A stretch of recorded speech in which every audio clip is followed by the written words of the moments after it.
जे school of fine आर्ट्समधून चित्रकलेचे शिक्षण घेतलेल्या मनीष भागवत यांच्या चित्रांचे प्रदर्शन बालगंधर्व कला दालनात भरवण्यात आले आहे। मनीष भागवत यांनी आपल्या आई वडिलांबाबत कृतज्ञता व्यक्त करण्यासाठी हे प्रदर्शन भरवण्यात आले आहे। त्यामुळेच मनीष भागवत यांचे वडील अरुण महादेव आणि आई शुभदा अरुण भागवत यांच्या हस्ते या प्रदर्शनाचे उद्घाटन करण्यात आले।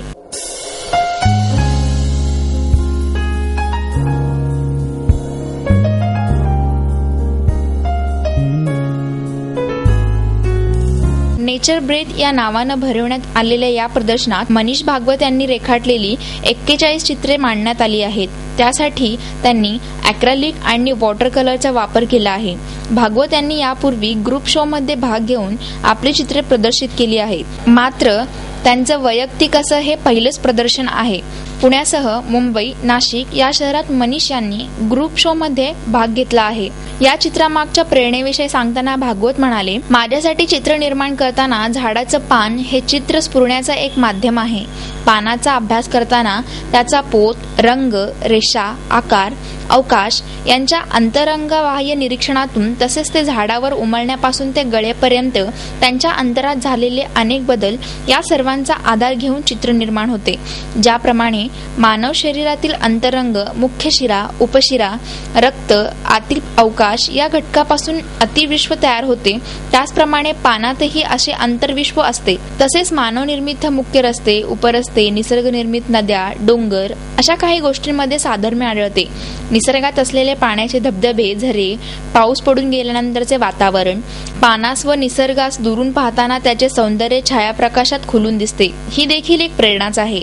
जेव्हा मी पानाच्या बाह्य आकारासह व बाह्य आकाराशिवाय पाहतो, तेव्हा पान आणि झाड यातील फरक संपून जातो आणि त्याच्यात एकच दुवा जाणवतो, जो माझ्या अस्तित्वाच्या मुळाशी मला जोडतो, जिथूनच चित्राची निर्मिती होते, असेही त्यांनी नमूद केले।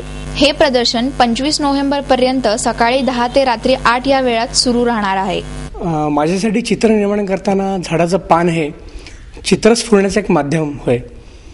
पानाचा अभ्यास करताना त्याचा पोत, रंग, आकार, अवकाश, रेषा याच्या अंतर्बाह्य निरीक्षणातून तसेच ते झाडावर उमलण्यापासून तर ते गळेपर्यंत अशा बऱ्याच गोष्टी आणि या सगळ्यांचा आधार घेऊन मी चित्र निर्माण केलेले आहेत। पानाला मी जास्तीत जास्त निरीक्षण करून याचा अभ्यास करून कला निर्मितीचा प्रयत्न केलेला आहे। तसेच मानवनिर्मित रस्ते, उपरस्ते, निसर्गनिर्मित डोंगर अशा गोष्टींमध्ये सुद्धा मला काही गोष्टी साधर्म्य असे आढळले, जे पानांच्या रेषेंमधून व्यक्त होतात, तसेच विविध रस्त्यांमधून व्यक्त होतात। अशा बऱ्याच गोष्टी मला एकात एक गुंफलेल्या मला आढळल्या।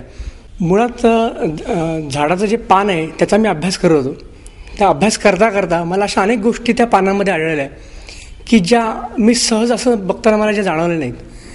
त्याचप्रमाणे मी त्याचा निरीक्षण करता करता मला अशा अनेक गोष्टी जणू काही त्याचं आकार, पानाचा बाह्य आकार, परत बाह्य आकाराशिवाय बघितलेलं पान, हे जेव्हा मी दोघंही बघितलं तेव्हा त्याच्यातलं मला फरकच जणू काही नसावा असं मला जाणवायला लागलं।